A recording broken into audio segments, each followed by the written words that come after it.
உலக பட்டினி தினத்தை முன்னிட்டு தமிழக வெற்றி கழகத்தின் மாநில தலைவர் நடிகர் விஜயின் அறிவுறுத்தலின்படி தாராபுரத்தில் 300க்கும் மேற்பட்ட முதியோர்களுக்கும் பெண்களுக்கும் சாலையோர ஆதரவற்றவர்களுக்கும் உணவு வழங்கப்பட்டது.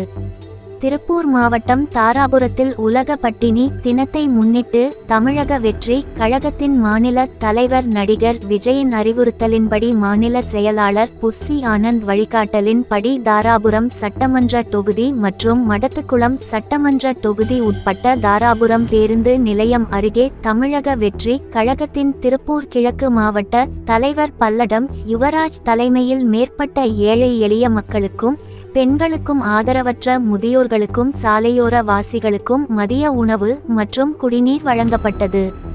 இந்த நிகழ்ச்சியில் தாராபுரம் நகரம் ஒன்றிய கிளை நிர்வாகிகள் அப்பகுதியில் உணவு வழங்கப்பட்டனர். எல்லாத்துக்கும் வணக்கம். இன்னைக்கு மே 28 உலக பட்டினியர் தினம் இன்னைக்கு அனுசரிக்கப்படுது.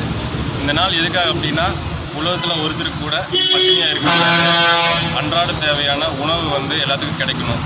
அந்த விழிப்புணர்வுக்காக இன்றைக்கி மே 28 தமிழக வெற்றி கழக தலைவர் மதிப்புக்குரிய அண்ணன் தளபதியார் அவர்கள் உத்தரவின் பேரில் எங்களோட மாநில பொதுச் செயலாளர் அண்ணன் புஸ்ஸி ஆனந்த் அவர்கள் வழிகாட்டுதலின்படி எங்கள் தாராபுரம் சட்டமன்ற தொகுதி மற்றும் மடத்துக்குளம் சட்டமன்ற தொகுதி திருப்பூர் கிழக்கு மாவட்டம் சார்பாக ஏழை எளிய மக்களுக்கு இன்றைக்கி மதிய உணவு ஏற்பாடு செஞ்சுருக்கிறோம். இங்கே தாராபுரத்தில் இருக்கிற தமிழக வெற்றி கழக நிர்வாகிகள் மூலமாக இங்கே இருக்கிற ஏழை எளிய மக்களுக்கு இன்றைக்கி சாப்பாடு கொடுத்து பட்டினி தண்ணிக்கு யாரும் பட்டினியாக இருக்கக்கூடாது அப்படின்னு ஒரு விழிப்புணர்வுக்காக இன்றைக்கி எல்லாத்துக்குமே நாங்கள் சாப்பாடு தண்ணி எல்லாமே கொடுத்து இந்த விழாவை சிறப்பு செஞ்சுக்கிறோம். இன்றைக்கி சுமார் கிட்டத்தட்ட ஒரு 300-400 பேர்த்துக்கு மேலே ஒரு சட்டமன்ற தொகுதியில் சாப்பாடு இன்றைக்கி நாங்கள் கொடுத்துருக்குறோம். இதை தொடர்ந்து அந்தந்த பகுதி ஒன்றிய பகுதி நகரப்பகுதி இந்தந்த ஏரியாவில் அந்த பகுதியோட நிர்வாகிகள் மூலமாக நாங்கள் சாப்பாடு செஞ்சுட்டு இருக்கிறோம்.